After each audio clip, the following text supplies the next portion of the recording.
Okay, welcome to episode 4 of the Anoikis Connection. My name is Tiberius. I am your host. I'm going to go through the room since I've got so many people here, kind of introducing everyone. First, I'll start with Teddy. Teddy is from Foxholers. Teddy, you live in a 424, if I remember correctly, if I'm wrong. 432. 432, thank you. And we have Captator from Dead Terrace. Captator, you live in a 25 null right now, right? Yep. Yep. I am living in a 6-5, and we also have Sin Alarma here from Exit Strategy, also living in a 6-5. How you doing, Sin? Super duper. Yourself? Doing fine. And we have Mortarian Dekala from Wormhole Society. You live in a 435, if I remember correctly. Correct. And then we also have Jimmy Michaels from Hard Knock Citizens, living in a 5-5. How you doing, Jimmy? How's it going? Alrighty. So first things first, we'll talk about real briefly, we'll talk about the fight that happened with Exit Strategy Wholesale versus Wronghole.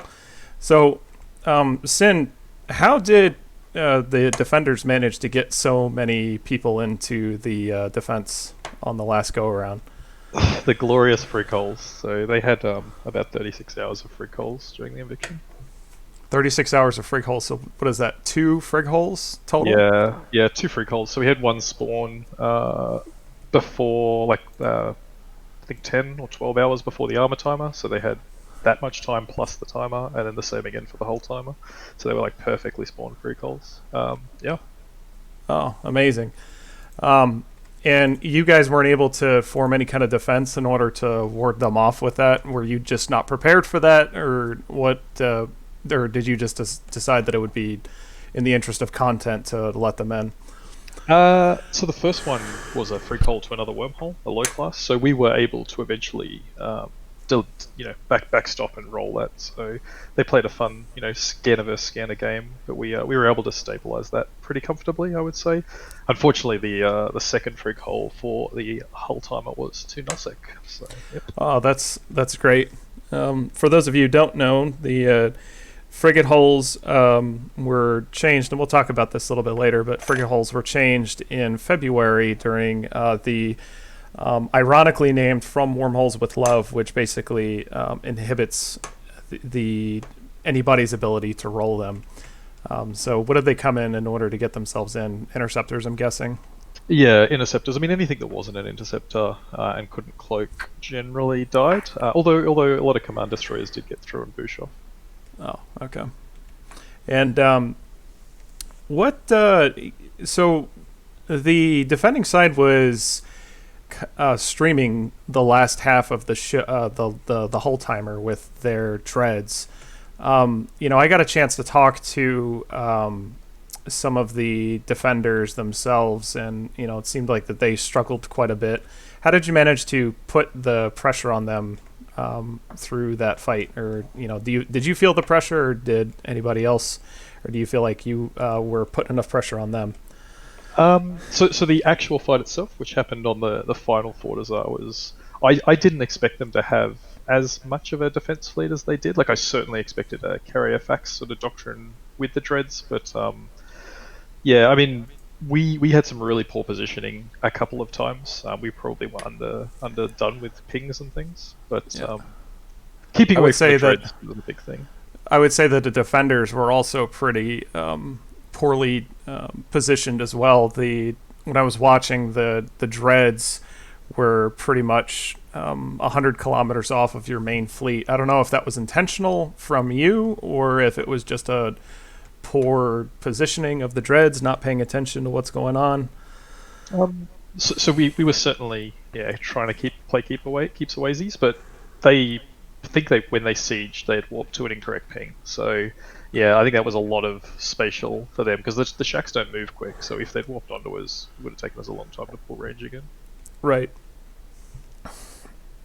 And in total, the fight was almost 300 bill. About a quarter of that actually came from the Vehement that dropped.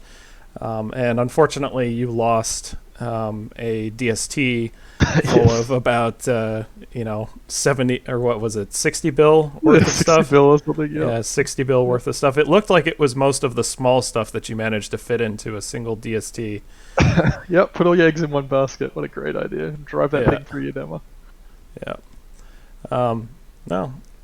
Did you still manage to stay ISK positive with that, or Yeah, how did very that? much so. Okay. So after costs and SRP, yeah, we're way in the green, so not a problem. Oh, good deal.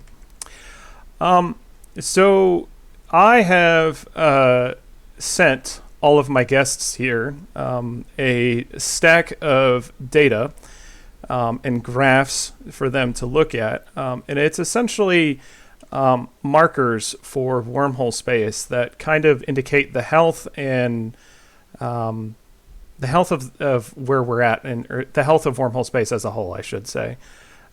Is there anything in particular that you guys wanted to that really stood out to you that you guys wanted to talk over? I think the dread or the facts graph.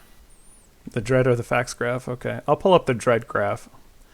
So, what you guys are seeing here is the dread graph from November of last year to November of this year. And I have a couple of markers here that basically show where certain events happen for wormhole space. And we had two real main things that were important for us. One was from Wormholes with Love, and the other one was Surgical Strike. And there are a few others as well that I'll mention that are, not nearly as important as these two. And boy, oh boy, that's quite a drop off during the From Wormholes with Love patch. So can anyone kind of walk me through as to why they think they dropped off so much? Well, with that wormhole with love change, the connection changes probably just gutted, like how quickly high class can connect to each other. So are you referring to the rolling changes then? Yeah. Even with the added connectivity, it was still harder to find each other. Jimmy, would you say that that's true for y'all's group? I mean, the wormholes of change love made it more difficult for any group that lived in C426 space to find each other, just due to the way that mechanics actually work. CCP implemented it with, I'm assuming, the advice of Exuki, right? And obviously no one who implemented it, nor Exuki, actually understand the innate workings and how that actually affects content and finding content with groups in the same area. The thing is, right, even though you have more connections, you're not actually really finding more wormholes than you would have been before. And you're simply putting in more content to find dead holes that aren't going to have ships in a site, because we all know wormhole ships in a site are going to be in a closed-off wormhole. And again, you're going to be finding these holes whether you're rolling or whether you're scanning. So you're putting in the same amount of effort to find the same amount of holes, but the holes you're finding are empty. Gotcha. Okay, so you're just transferring the effort from rolling rather than to scanning, essentially. Yep. So I've noticed here also that there's a pretty significant drop in not only PvE dreads, which we can generally classify nags as a PvE dread, I think is safe to assume, but also the PvP dreads, which are the revs and the phoenixes. Were those used frequently in high-class wormhole brawls?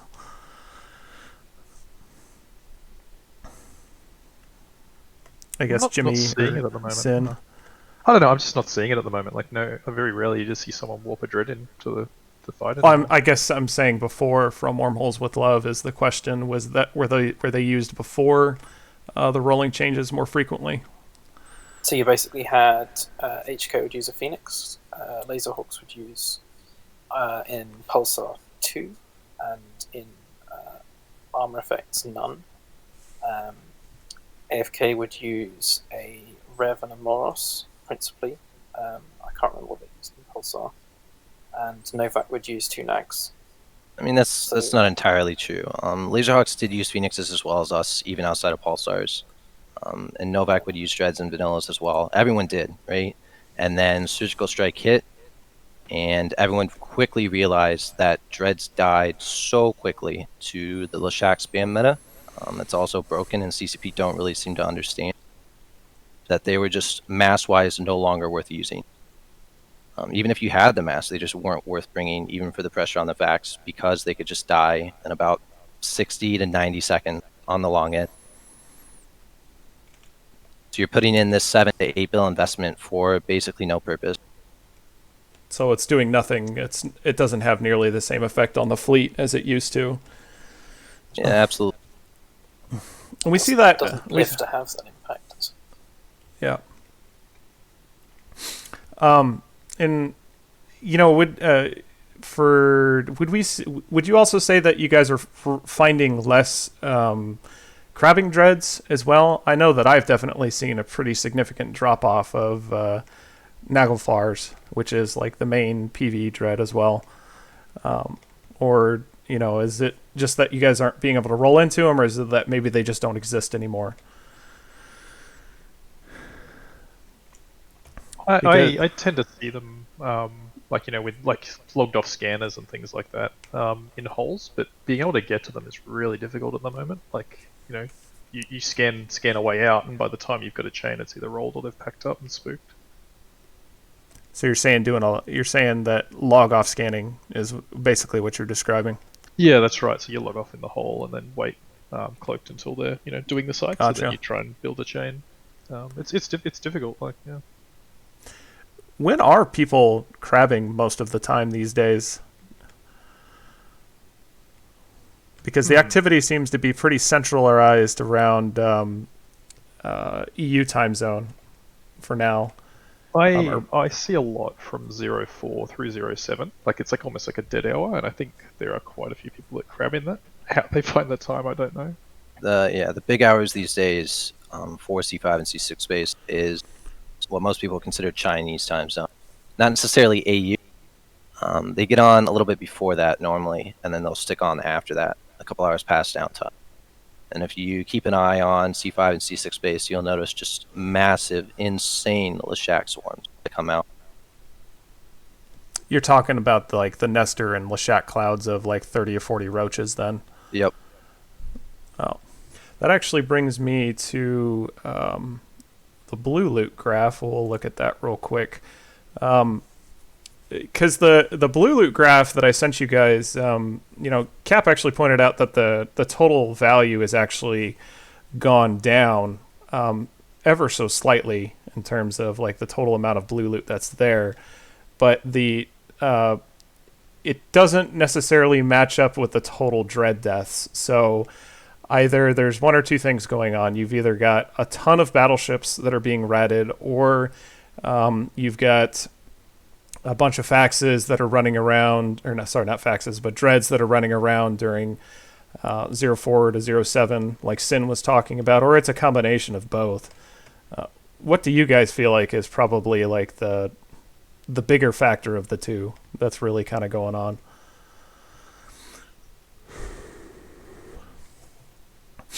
I'd probably put it down to the Leshak swarms, really. The Leshak's such a broken ship for PvE. I would agree. Just swarms of it are probably more ISK efficient than a dread, you could probably run sites faster, than a single or a double dread. Safer It's too. also worth noting that one of the graphs that I'm sure will pop up at one point is the Triglavian ship losses in wormhole space, and there's a pretty marked reduction in the number of Leshaks that have been dying,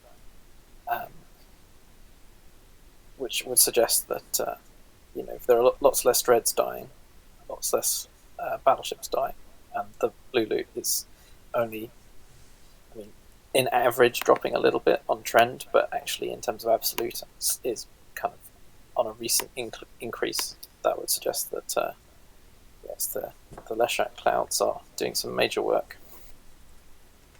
Jimmy, you obviously have a bit of a disdain for the Leshak clouds. Who's normally doing these Nestor balls and Leshak clouds that you're talking about? Are these nullsecers? Are these actual wormholers that are doing this? What's going on the deal with them? It's everyone, but I'm more curious how you guys are pooling this data. Because as far as I'm aware, CCP still aren't, since what was it, like January, February, putting the blue loot faucet numbers back in the MER. So this particular data that you're seeing here is based off of a mathematical model that I built and tested it against published CCP data. So essentially what I did was I used historical patterns, plugged in the data that they put out, so like the commodity data, because they still do put the total commodity data. I plugged the math model into the total commodity data, and then it spits out this information here. This data, when it was tested against actual published Blue Loot data when CCP was still doing it in 2016 through 2018, it had an accuracy rating of about 95%. So it had an off rating of about 5% of being wrong. So this data here is a guesstimate. It's not an absolute value, but I can say pretty confidently that this is pretty close to, I would imagine, what the total faucet is coming out of wormhole space. So does this account for the new commodity items from the ESS tokens as well? It does, yes.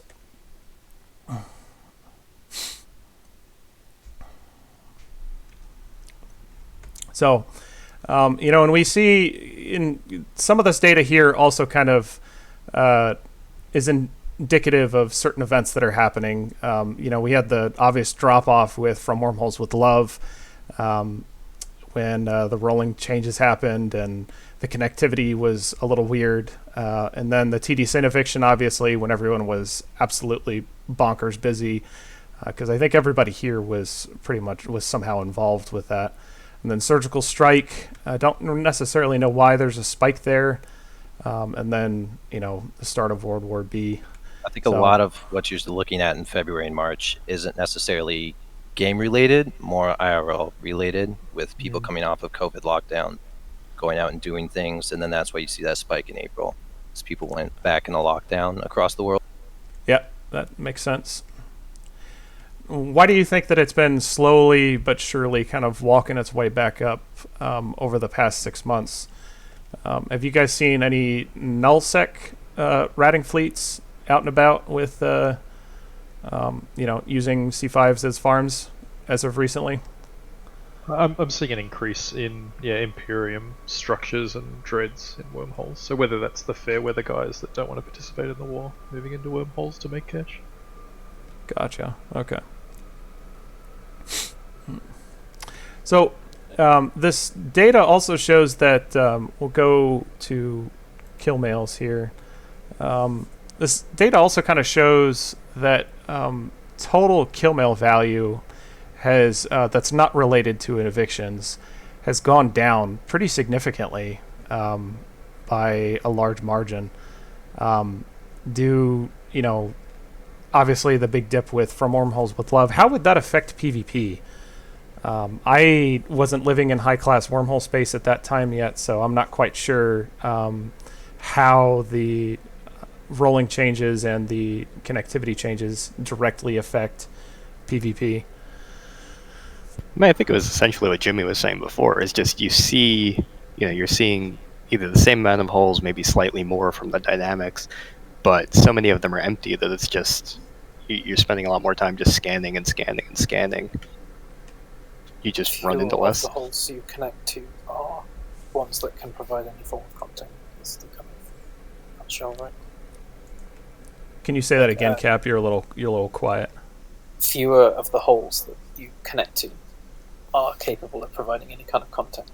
Right? When almost all of your connectivity is coming through, churning through your static, like you're more able to access like holes that have been locked down for crabbing, or I guess that's the principal one that would change between the two. Whereas if you just are presented with connectivity, as Jimmy said earlier, like if someone's running dreads or running sites and subs, they will have cleared all of their connections. So you know that those random connections will not take you to someone doing PvE to kill. And if you're trying to roll for it, if you're trying to have a good connection to have a throwdown with, say, another C5 corp, you really want either a shared static or a direct connect, right, for the mass. Right. So you just end up with more holes, but fewer of the holes that you're connected to are of any use. Yeah, and I can't really speak too well to it because we were doing the nullsec, the C2 nullsec thing before those changes. So for us, the graph is really clear to me. Like we came into the high class stuff just afterwards, so it hasn't changed for us. Which is, looking at the graph, it's quite depressing. It was so much higher before then. Laura Secco said something interesting that the last time that we talked about this, back in August, I believe, it's kind of a scary thing to think that we're in the middle of a lock, especially during the height of the first lockdown, that you see an overall decrease in the amount of non-eviction activity that ends up affecting wormhole space as a whole. Do you guys feel like that the activity is still there and maybe it's just shifted to another spot? Because I know some of you guys have low class connections, or do you feel like that there's just kind of like a departure in overall? So there you go. I was going to say we haven't really noticed that much because we have a C2 static that we roll for our connects to find the 2.5 null corps. We haven't really seen like a marked decrease in like content from there. But from other types of holes and other connections, yeah, everything seems empty. Mort, what about you with your 3 static? Are you seeing more or less content in and out of the 3s that you got there? Yeah, I mean, I don't know that I'd say we saw like a marked change. Maybe like the type of ships that we saw, like a lot more praxis going around in C3s at this point, I would say, than I remember historically. But yeah, I mean, just the nature of the static, I don't know that it's changed that much. Okay. What has like been the number one change in wormhole space, if that you guys feel like has affected just J space in general? Like the out of all of the changes that have happened this year, what do you think is like the number one thing? Surgical strike. Surgical strike, you said? That'll be my vote. Yeah, surgical strike. Yeah, I would agree with that, because when it was coming, I was super pumped. I thought it was going to be awesome. And what happened was the fights are too quick. People are, they're just not developing because everything dies too quick. Or people kite. I mean, like, E-War was already struggling to stand as the third pillar of DPS logi of E-War, and E-War only works in longer fights. So if you make the fights faster, it's even less impactful. So you just end up with DPS races all over the show. I do quite like the reduced number of gas sites, though. Like, I've honestly been really thankful for the amount you can now scan without blowing your mind. What do you mean by that? So, I can't remember what it was, but there was a change to how gas sites spawn in wormholes, so reducing the number that appear in high class, and also increasing the actual amount of gas in them. So rather than having, say, 8 or 10 gas sites in high class holes that you'd have to scan down to find the holes, you might only have 3 or 4 now in a system, so it's making moving to find those connections a bit quicker.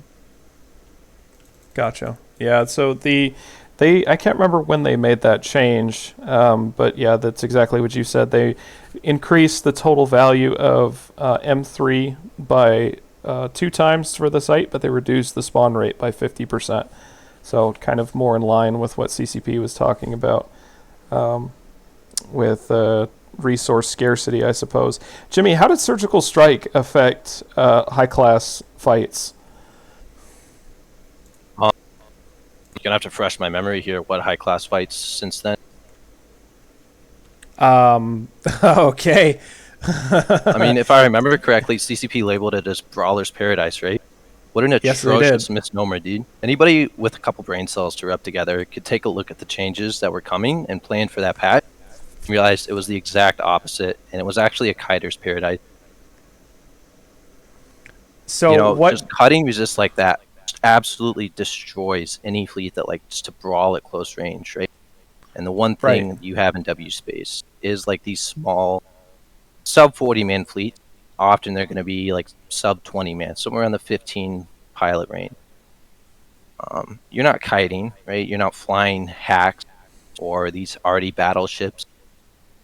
You're sitting there, on top of each other, brawling it out with high DPS short range platforms.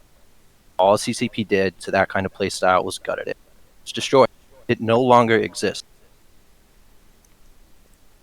What was you guys used faxes as your main Logi platform, right? For that? You had to when you were fighting these, 50, 60 man fleets that the top groups could field with these, anywhere from 700 to 2.2 thousand DPS subcaps as your main line. You're referring to Leshak's, right? Yeah, anything from your ham T3s up to Leshak. Yeah. So I pulled up the fax graph here. Would you say that this is indicative of over the past 8 months or so of what you have experienced with kind of what you're describing? Because if you look at Surgical Strike, it's like it's gone. Fax warfare is completely gone. I mean, it's evolved, right? You will see brawls now, very rarely, very, very rarely, unfortunately. I think Hawks and us have chosen to brawl once every 2.5 months since the Surgical Strike and fax changes, simply because when one side does get an advantage, it's just ridiculously bloody. There's no way to stop. You're going to bleed 40 to 50 bill before you can get off the grid. Gotcha. And what did the faxes provide to these brawl fleets that say you can't replace with like 10, 15 guardians per se? The ability for it to last more than 5 minutes. Okay. Yeah, I mean, people don't, PvPers who sub to do that sort of PvP don't pay their subs so that they can have 5-minute fights every 2 months. They pay their subs so that they can have these hour-long fights once a month. And it won't be until CCP realizes that PvPers who pay for their subs sub to PvP that things actually turn around and get fixed. Gotcha. Oh.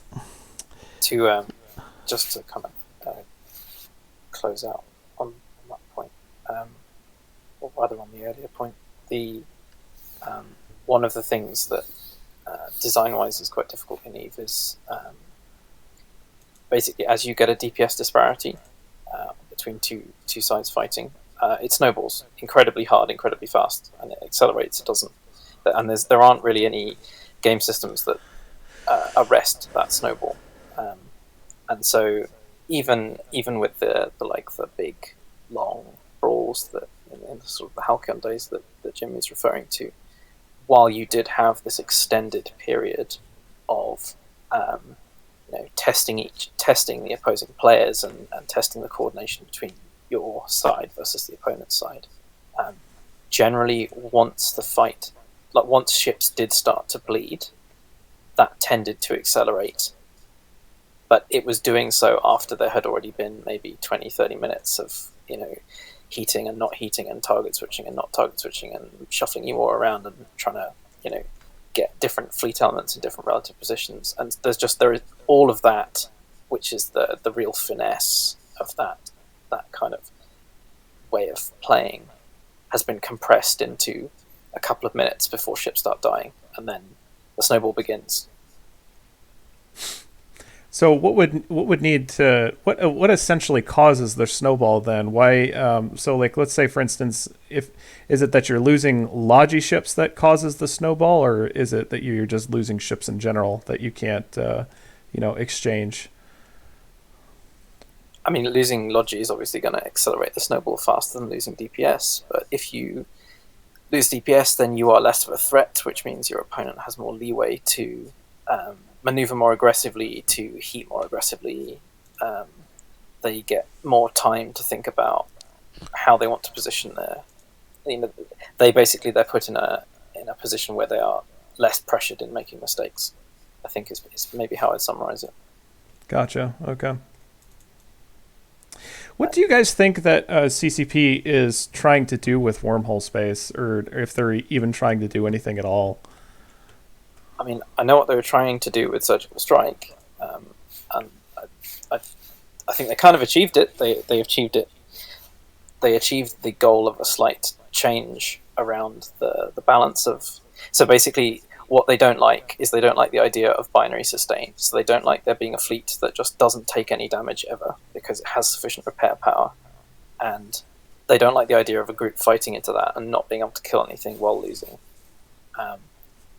Unfortunately, their method of addressing that problem made kiting and volley comps particularly very, very much stronger versus brawl comps. So they created a situation where even though your sustain isn't so binary, like there isn't a case where you're just, my fax will tank you until they make a mistake, or my logic can hold you and can until like someone fucks up or you get a lucky jam. Sorry, I've kind of lost my train of thought there. I don't know. Like, I'm trying to be super, glass half full, but my sense over the last, I don't know, maybe 18 months is that I don't trust that CCP actually has a plan for wormholes. Like, I think it is just it's a side effect. Now, I don't know if that's a lack of representation from us, or I don't know if it's just we have such a small player base compared to other areas. I don't know, but it hurts me to not have that trust that I think. I don't think that it's fair to say that we have a small player base, because we have historically accounted for 10 and upwards of 12 to 15% sometimes. When the TDC eviction happened, we were almost 20% of the total the ISK value, or the kill mail values of March, which was March of 2020. So I feel like that we're not so small that it can be brushed under the rug. So I don't necessarily like that idea. Sure, we're it's much smaller than, say, Null and even certain other parts of space, but I'm not sure I necessarily agree with us being a small entity anymore. I mean, Mort, how many active players do you have, Mort, in your group? I mean, probably fluctuates anywhere from like 50 to 60 all the way up to like 110, 120, depending on what's going on in the total scene at the time, I guess. Sure. I mean, and Mort is kind of an outlier because he's very new bro friendly, but let's say that you take a group of guys of you've got all of these different sparsely or small to medium sized groups populated all across wormhole space. So I don't necessarily buy into the idea of us being a small entity anymore. I guess I'm not using that as an excuse. It just pains me because maybe they do have a roadmap for wormhole space, but it hasn't felt that way as we've been progressing over the last year a little bit. Yeah. I think it's more that they don't understand wormhole space enough to actually build a roadmap for it. Why don't you guys think that they understand it? Like, does CCP even have developers there for wormhole space anymore? As far as I'm aware, they used to have a hole on a corp, but it was a low class, and pretty much all they did was crap. Yeah. I guess one of the big indicators that CCP don't quite understand the needs of wormhole space is how they've named the patches that have been aimed at wormhole space and what those patches have provided. Just to loop back, where I lost my train of thought, by making resists lower and not changing EHP values, all you've done is move this disparity from sustain versus not sustain over to project / position versus a lack of projection or positioning ability. So you're just favouring, basically, even more so than they already are, things like fast hack volley doctrines, because they can pick the engagement range and they can just bug out if they're losing, which isn't generally an option in a heavy brawl doctrine. You're referring, I think, probably more specifically to Munins. I'm I mean, guessing, right? they're the like not the apex, but they're like they're the ship you point to when you're talking about rapid, like mobile, reasonably durable, high volley ships that don't seem to have very many trade-offs. Gotcha. And I mean, I think it can't be said enough that it also just increased the power of just having raw numbers. Because if everything is dying, if you have 5 or 10 more ships, that's 5 or 10 more ships that you can lose before you hit that point where you can't kill them anymore. So, Right. you know, it's made that fighting up mentality that I think was really prevalent in wormhole space and kind of made wormhole space like what it is much, much, much harder to do, or at least require a significantly higher investment to do it. I mean, that's kind of wormhole space when we go out into K space. I think everyone's group here has done that, you know, either regularly or infrequently, but like we're always fighting uphill numerically, certainly in local numbers. Yeah, unfortunately, we saw right after Surgical Strike, you know, we saw the nerf of the Legion and the the Loki. Yeah, they both got a huge nerf to Power Grid, which was our essentially our last ability to punch up in weight class. Inner Hell used that to pretty, you know, strong effects in Null, because they essentially utilized the same N+1 doctrine, but, you know, just were able to pilot better than nullsec blobs to a large extent. You've got to also bear in mind that an Inner Hull Loki fully like tricked out, etc., was 3 bill almost with ship, fit, and pod. So you've got like 100 times 3 bill, say, cut it to 2, 1. And then you had lots of people whinging about how effective they were at killing very budget-oriented null fleets of a similar scale, and it's like, well, but of course they do. Yeah, I mean, they were also specifically made to do that. I mean, there was a ton of thought that went into those fits, and like the versatility that they had, and the extra utility, and you know, the price reflected that. That goes back to like the overarching theory or the overarching theme of Surgical Strike as a whole, which is that you can no longer spend money to punch up in, you know, your weight, right? You know, if you wanted to N+1, then, you know, you'd spend a lot less money. But if you wanted to have a lot more EHP and be able to, you know, fight a bigger force, you would spend more money to try to stay alive longer, which essentially that killed to a large extent, because a lot of the mods that we were using, like Jimmy was saying, for brawls and even out in sparsely populated content like you're describing with Null, that just kind of took it away as a whole. But this is again, it's like you say EHP, and you're right that it took EHP away from us, but they were trying to move away from a high resist sustained paradigm, and they did that successfully, losing a lot of stuff in the process. But what they didn't do, and what they needed to do to balance things back out, is I should be able to sink that much more ISK into my ship and still get those EHP values, but I should not be able to infinitely sustain them as previous. So we should basically be able to put that ISK in to get big buffers, so we do still die, but the trade rate is similar. Because at the moment the trade rate is terrible, because I have, say, a 700 million ISK T3, and I have 30 of those against 30 Munins, which are all about, 300 mil? I don't know how cheap they are now. Absolutely. And whereas before I could have high resists, like I could put more ISK in maybe, or I could heat, and I could have a high resists and I could sustain my way past their critical mass.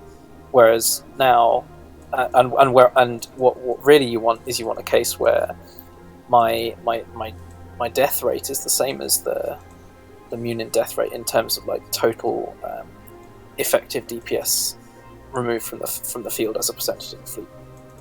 I'm not making this point very well, but the point is basically you need lots of EHP it doesn't have to come from resists, because if it comes from resists, you have the sustain problem that CCP don't like, but it can come from hit point buffer, and so you do still bleed hulls, but you bleed hulls at a rate that makes the fight takeable at all.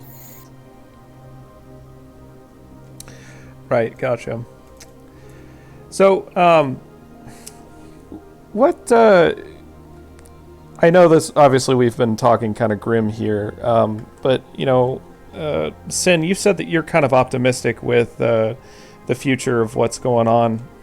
Do you think CCP can or will, or do you even want them to, continue to look at wormhole space, or is this just something that we should sidetrack and side table until we've got, another CSM that maybe can help them out along the way?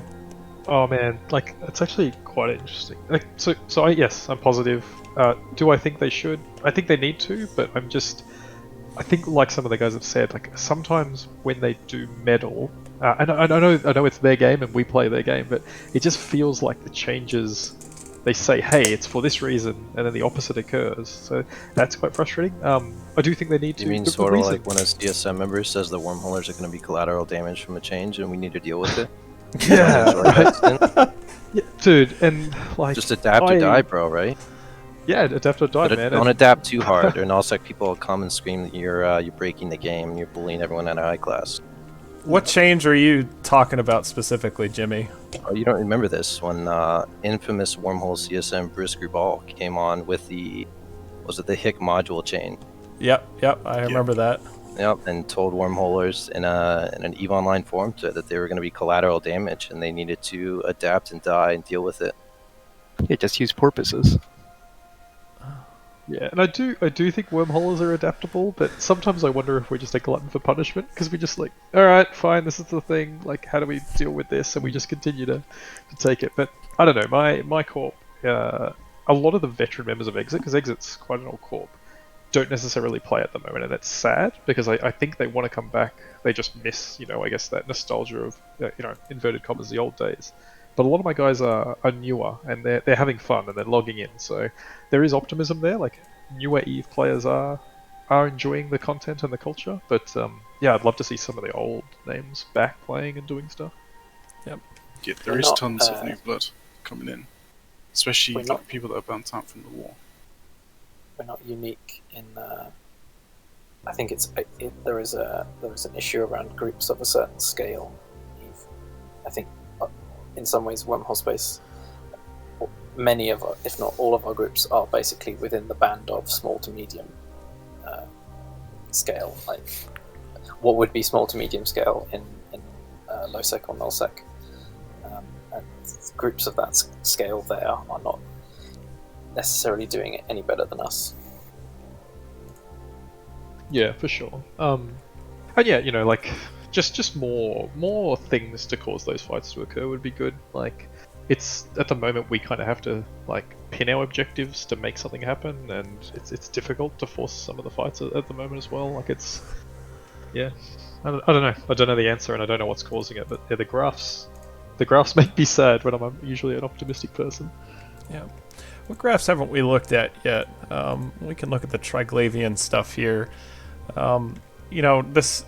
From me, whenever I look at the Triglavian graph, it kind of is indicative of you see a huge drop during Surgical Strike.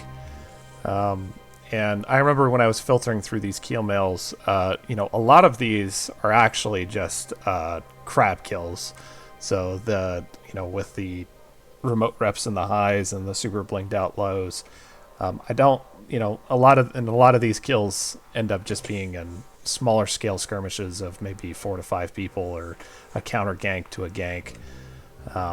So what was the Poshven issue? How have you guys all dealt with that, or is that even something anyone has ever really bothered to deal with?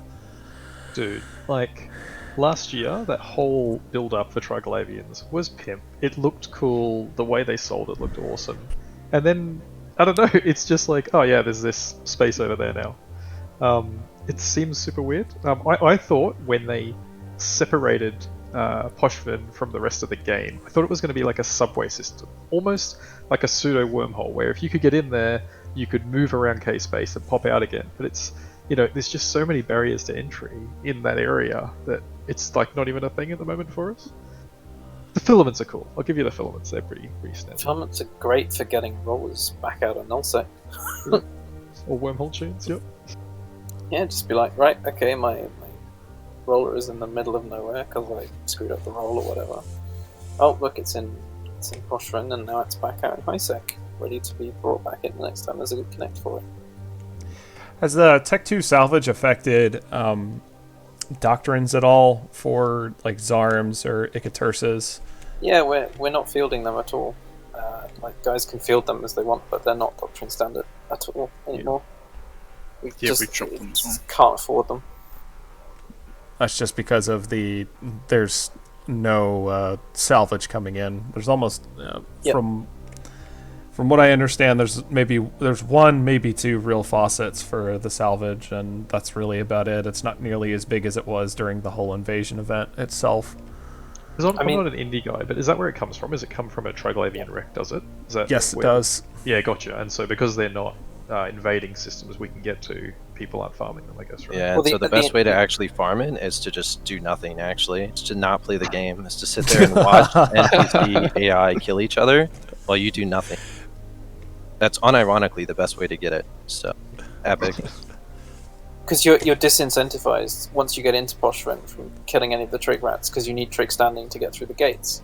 So it's like of course. You created this anti-feedback loop where no one wants to kill trigs, so they do as Jimmy say, they just sort of sit there and watch the trigs die to a non-trig NPC group and then salvage. Oh, what? afterwards. And you just run around salvaging the wrecks? Yeah, it's great. Cool. I mean, the thing is, like, Ikitursas, Zarman's less so, but Ikitursas were already kind of at a price point where it's like, they were sort of sitting at about it was sitting at about 500, 550 mil, and that's already, like, for what the ship can do and the engagement profile it has, that's already pretty pricey. So it going up from there has just pushed it way out of contention. Like, the Zarms sort of hung in there for a bit because it's just, compared to other options, it's just a better ship. Like, being able to dual prop SIBO in armor and still have reasonable EHP and repair output is pretty strong. Like, Aniris needs some love, but that's maybe a different point. Yeah, the Aniris is a bit trash at the moment. But that's what Team Tellus has got that, right? Every couple of weeks we'll have a... Yeah, every couple of weeks we'll have an update. We're still waiting. I think we're on like week 12 now for an update here. I mean, like, the Aniris, you just need to build in like a Republic Fleet medium battery and an ACR into its base stats, and it'd probably be fine. Because then you'd be able to consider fitting large reps on it and a large cap battery, or a large cap battery for like big repair output that's vulnerable to shock muting. While you still get the reason it's useful, which is being able to dual prop SIBO. Yeah. It's never going to be an armor scimitar, but you could get it a bit closer. Jimmy, pre-show you were talking about your frustration surrounding the Leshak and Nestor Cloud issue.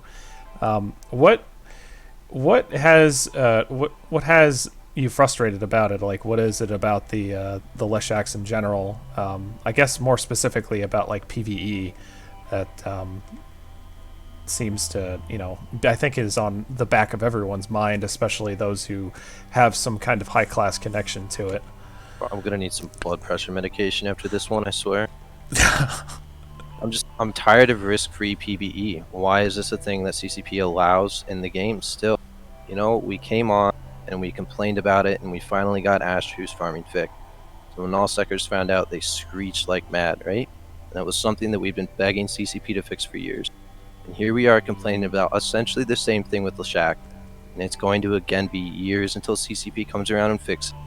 And it actually makes people siege assets on grid or put fleets on grid that can't simply MJD out of a site and instantly run away. So why is it that they can get away? Is it just because of the way that it's just because of the way that the site works, right? Because they all scram one target. So you've got the broken NPC AI, right? You have the mass limits, which is still they're just so broken on Leshak still, right? It's the lightest battleship, save for the Nestor still. Um, it's really just an overpowered ship and broken NPC AI mechanic that CCP still haven't fixed. I think it's also the time that you're vulnerable. So when you go into a site, they've increased a little bit of risk with the tackle, right? Like you can't MJD if you tackle, but all the rats target generally one of the ships. So that thing's tackled, so you can MJD the rest of your fleet out. But the time you're doing these sites, particularly with these big shack bobs that Jimmy is talking about, they're there for, what is it, like 5, 6, 7 minutes? Like they're not there long. 7 to 8. Yeah, that's Yeah. And then I mean, like if you roll in, by the time you that hit includes add the everyone on drifter boss, Discord- right? That includes Yeah. the drifter boss. Right, and like by the time you've hit add everywhere, add everyone on Discord, and people like get even the remotest thing in, maybe they've already, like MJD, it's seconds, they're gone. Maybe one of them dies to the rest, and that's it. It's over. They dock up. I'd also note that actually a large part of the duration that they are in the site is the drifter boss. So even if you did fix the split scram or the absence of split scrams in the rest of the site, it would still be like in terms of the risk window, it would still be pretty narrow because Yeah, fair. once you're down to just the drifter, it's only tackling one ship. Yeah, the drifter boss was put into wormhole sites before Leshaks were introduced into the game, and I think this is a symptom of another thing where wormhole balance was never really taken into account. The fact that this battleship can get up to what 2,500 DPS, 3,000 on some of these fits with some of these fleet fits, which can exactly what Jimmy said. It knocks down the site in 5, 6, 7 minutes. So If you want to be, you can put the Mises set on it because the drifter. If you've got a certain number of Leshaks, the Mises set actually works out to accelerate your clear time. I mean, you could kind of, I suppose simplistically, you could just say, well, why don't you just give the drifter a hick bubble? So the drifter just flies around with a 25k hick bubble, and maybe that would. Maybe You would still have to help do something some about of the site MJD, risk. right? Like it'd have to be like a magical hick bubble that you like, almost like a scram bubble or some weird shit. Like an ESS bubble. Maybe maybe the decloak sensor transmission array does something like that. I don't know. Yeah, I mean, we could talk about endless ways of solving the problem, but I guess it's clear that it is a problem and it could be solved, and it probably should be solved, and ideally soon. I mean, that kind of proves an interesting point. How would you guys? What do you guys think would end up being the better way to solve it? Obviously you can't delete Leshaks from the game as much as a lot of people would like to.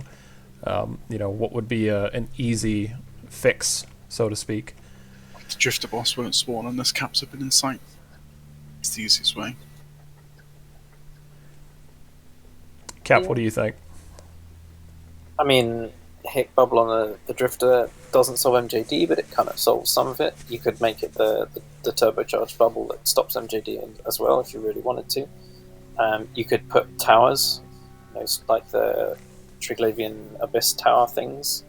You could just have point bubble, web bubble, scram bubble towers, whatever. There are loads of ways of doing it, but you kind of need an area of effect, or you need extra units. Is kind of what it boils down to, I'd say. Sin, how about you? What do you think? I would make more waves so that it maybe reduce the number of sites, but make more waves so it takes longer to do the site, and therefore you're more likely to be fixed in the site. Like when someone rolls into you, you should have the risk of having to deal with them getting tackle on you. Gotcha. And then countering it. And how about you, Mort? I mean, I'm going to be honest, I don't really crab enough to have a ton of good input on this. I just... Fair enough. Some way to reward caps more. I'm not... Yeah. Jimmy, I've seen you say on a couple of occasions that, you should change it so that, part of the blue loot value comes from the Avengers that drop into sight, because Avengers only spawn obviously whenever there's a cap that drops in sight. Would you still stand by that? Do you think that would solve some of the issues, or maybe that's more of a band-aid over a larger problem? It's still a band-aid solution to an NPC AI system that needs overhaul. Right, because this NPC system has been around, what, since 2010, 2011? Some Before I of the even actual, played. some of Right. the actual AI is even older than that. You say that again, Teddy? Some of the actual AI is even older than that. It's only a few Oh. of them that they changed. Yep. And then they added the Drifter boss. I can't remember when. I think 2016. Whenever they did the site changes themselves. Well, I've got a couple of. We'll stop being piddly poops and maybe have a little bit of fun before we close out here. So, what is y'all's biggest memorable moment of the year? Teddy, I'll start with you. I've got to go with our eviction attempts, but from Whole Control, just to undock in like 50 Praxi, with like thinking that we weren't actually going to kill anything, just to just go out in a blaze of glory, and then actually like win the fucking fight was just insane. That was the Praxis with the whatever jammers. I forgot what those things Target are called. spectrum breakers. Target spectrum breaking. Thank you. Yep. And were you outnumbered in that fight? If you include their Logi, yes. Logi are real people, dude. Yeah. So, Cap, what about you? I don't know. We had a pretty good year overall. We were like, I was doing some stats for like a end of year mail for the guys, just sort of summing up where we got to. We had an average of like 1.5 caps killed per fleet, which I thought was pretty cool, given how patchy it can feel in the moment, week to week. It's a really nice like overall statistic to reflect on.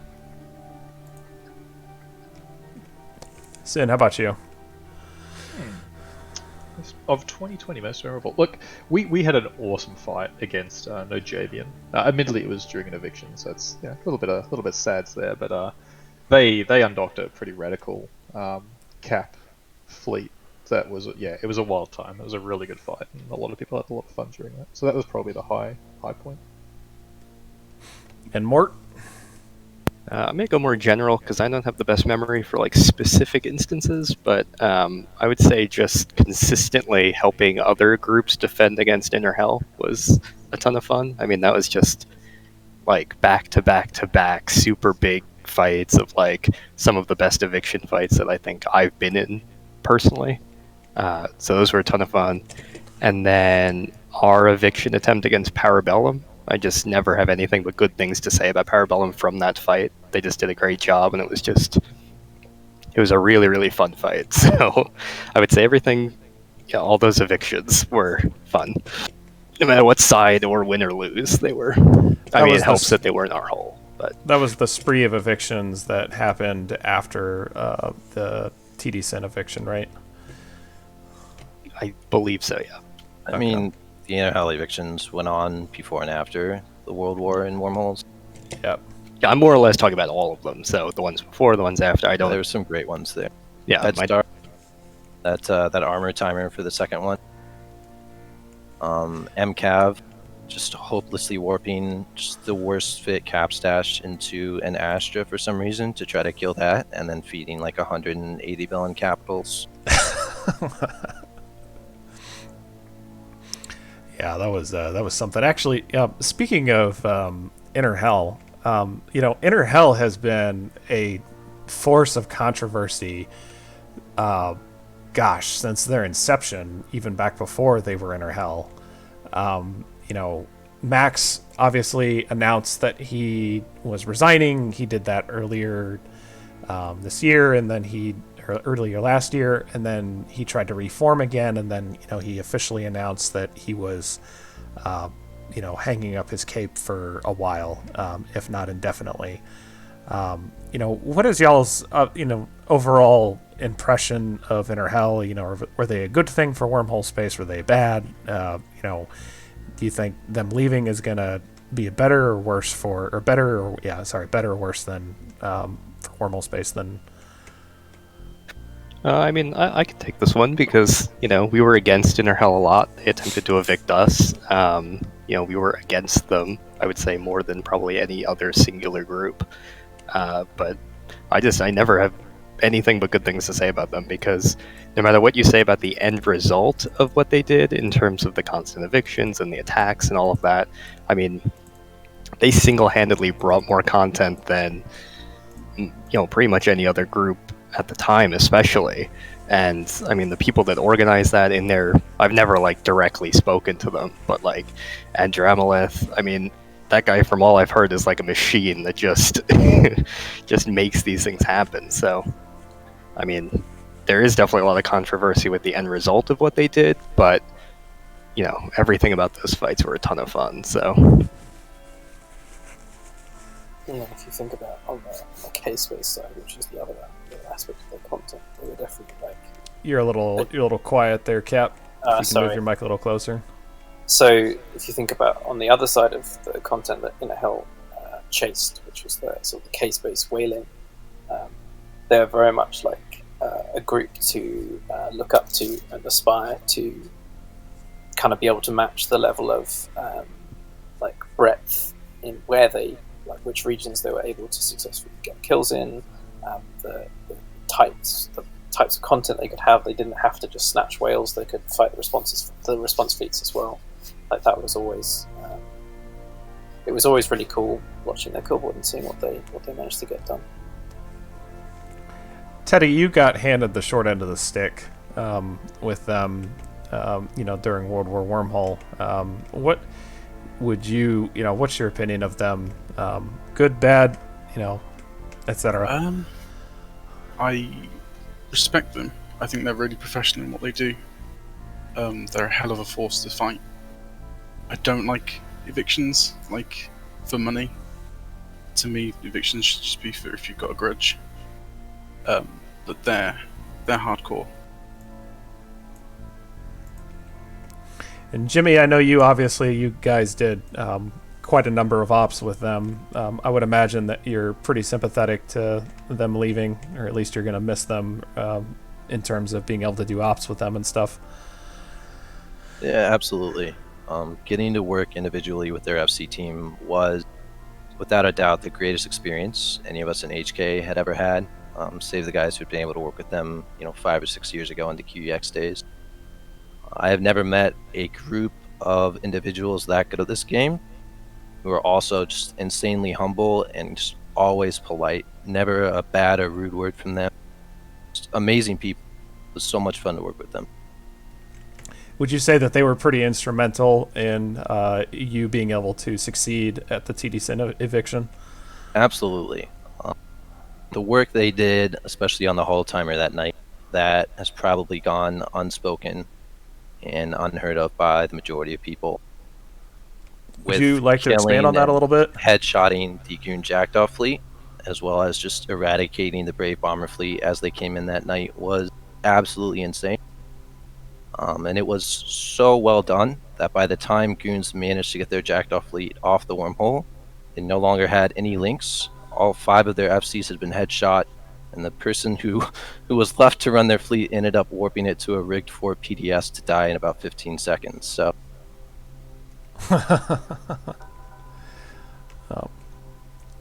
Speaking of, TD Sin's eviction, Izuki, I won't go too much into the detail as to, what's surrounded by that, but, Izuki departed wormhole space for better or for worse, and I'm curious what everyone's thoughts are on, TD Sin leaving wormhole space as a whole.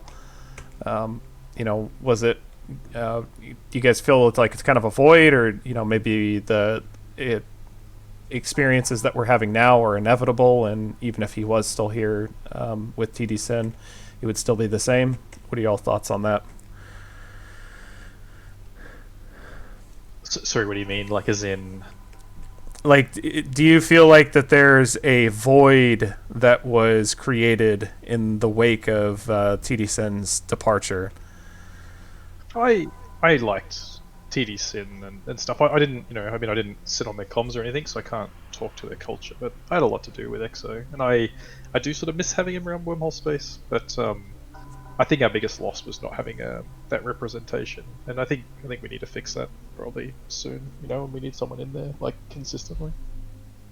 You're referring to Wormhole CSM, right? Yeah, I am. Or just even a CSM that like understands what things will do to wormholes, understanding the mechanics and how certain changes will or won't affect things. Gotcha. Teddy, what's your opinion on it? I mean, I like Izuki. Didn't really manage to fight TDC that often. Either we was too small or they were gone. So can't really speak to actually fighting them. So the last time we fought them, it was Shekel days. So Fair enough. But yeah, I like Izuki. That's why we went and had tried to help them. Mort, did you guys were you guys frequent battle buddies between each other with your 5 Connect, or was that something that just didn't happen all that frequently? I mean, we were still kind of like building up, I would say, when they were at their like main strength. So I don't really have a ton of memories of fighting with them too frequently. I know they were kind of one of those groups that would like just outnumber us pretty hardcore, and we were still kind of getting SP levels evened out and people all on the same ships for fleets at that point. So right, yeah. it was tricky to give them kind of a fight that I think maybe now we could, but back then it wasn't as frequent as it could have been. So yeah. What did you guys end up getting a lot of their members when they departed, or no? Because I know that quite a few of them wanted to stay in 5 or 4 space. I don't think so. No, I mean, no one really sticks out to me as being from TDSN. Yeah. And not to add even more blood pressure medications for you, Jimmy, but what's your 2 cents on having or not having Izuki in Wormhole Space? Because obviously they were a 5/5 Connect for you guys. Do you miss having them around, or is it just like not a big deal? I think we made it clear in the past that we knew what the result of this would be if we managed to see it through before we did it, and that we were entirely okay. And not just us, but all of the groups involved on the attacking side were entirely okay with losing TDSN as a wormhole group. Fair enough. And finally,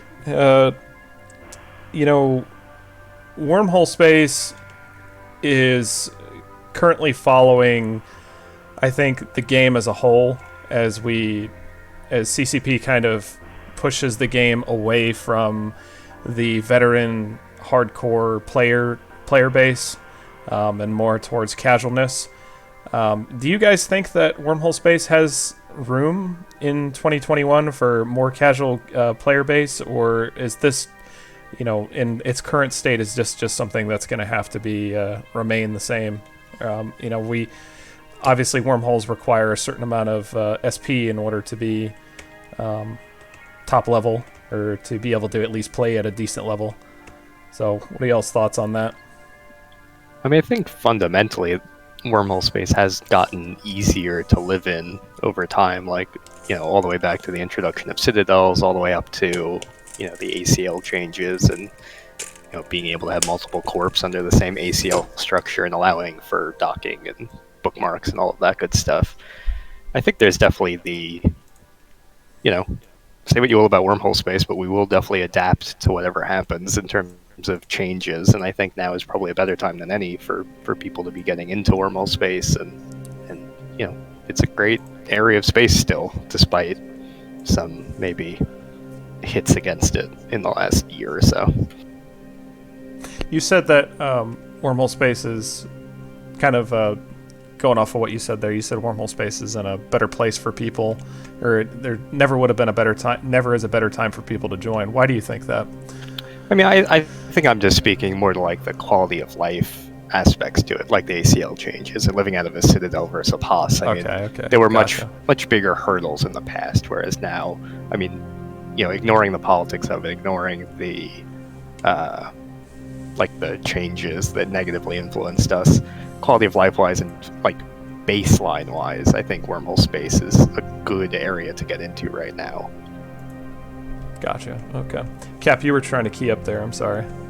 That's right. I was just going to say that I think there is one of the things that's different between wormhole space and the rest of the space that you can live in, but particularly low-sec and null-sec, I'm thinking of, is that in null-sec and low-sec, it's much easier to use structure like out-of-game tools, forums, etc., to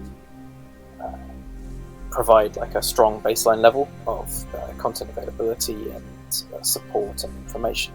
Whereas fundamentally, on top of any of that type of structure in wormholes, you have to have people scanning. So in that sense, there is a bit of an extra hurdle that you have to clear. But whether your scanning is kind of principally done by a few people in the group, or it's done more patchily by everyone across the group, it's not really a huge ask, and I think that the burden on scanning, which being this main difference on how much of an impact that has on what content you have available to you, varies quite significantly between classes. So there are very much classes of space, classes of wormhole that are much more suited to a smaller casual group or a medium casual group, whereas when you start, for example, getting into a wormhole that doesn't have a case-based static particularly, then you start having to rely much more on having like a solid structure for mapping and people actively doing that in a way that everyone can follow.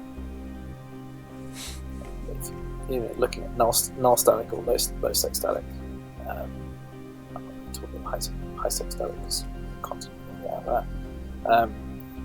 But those are very low effort threshold wormholes to live in. We lived in a C3 nullsec for almost 2 years. Well, it's probably over 2 years.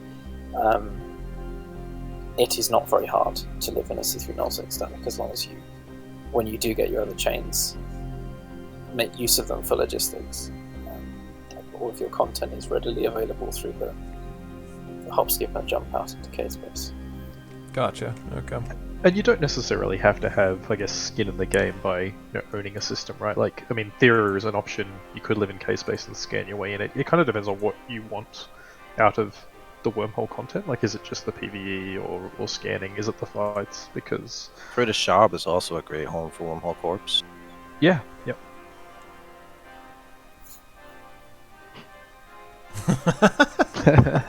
Zoom right over everyone's head. No, that was me chuckling. I'm not sure if it was loud enough. No, but like I mean, there's options. I think if you want to get the most out of wormhole space, which is a different question, I think you do need to put in a fair chunk of time getting the SP and the player experience and the player skill. But I think there is room for people who are not there yet or not able to put in that time anymore. Jimmy, I guess in part sim, do you guys think that newer players, maybe not like obviously brand new players right out the gate, do you think that there's room for them in the current state of high class for them to expand and grow with whatever it is that they've got going on for PvP? End of the day, Wormhole Space in all classes lives and dies by the small to medium scale PvP group, and what they do, how they grow, how many of them there are active. There's always room for those groups. There's always content for those groups, right? It's not like HK runs around knocking people's homes over because they won't fight. People say that's why we did TD Sin, right? And I think we laid out a lot of evidence that said there was a long laundry list of reasons tied to that as well. You don't have to fight these big groups. They're not going to come and knock your home over just because you don't. There is content for any size of corp, and WSpace needs those small corps to sustain it. Yeah, I would agree. And even if it doesn't have to be one of these newer corps or whatever, you've also got the option of joining one of the groups that already exists, right? And I think generally once you get into the group, like the I guess mentorship, if that's the word you want to use, exists. Like people will help you understand the mechanics and the things like that, because it's not as hard. I think once you kind of understand how everything works in JSpace. Yeah, I would also I would say that having some kind of mentorship, if you don't have any experience in wormhole space at all, I think that you should have some kind of mentorship, just because there was a point in time in wormhole space where, you know, there were too many chiefs but not enough Indians, kind of like the reverse of nullsec. I believe that was actually a direct quote from somebody from HK that said that, and I think it was pretty apt at the time that you know, what was going on. Essentially, there was just too many people trying too many different things and didn't really understand what you needed to do in order to, you know, the basic survival of wormhole space and wormhole PvP. So, you know, if you're interested in joining wormhole space, there's room for you everywhere. Maybe not in HK, because HK is, you know, I'm pretty sure you guys are only open to people who actually know what they're doing. Correct me if I'm wrong here, Jimmy. I think you'd be surprised. Alrighty. So anyway, any other closing thoughts here? I know it's Sunday evening and a lot of you guys got stuff to do going on. If not, then I think we will be done for the night. Anybody got anything? So it's, you know, good effort getting all the data compiled, because it does tell the story. Yep. The story needs to be told. Yep, and I will make an effort to make this data available.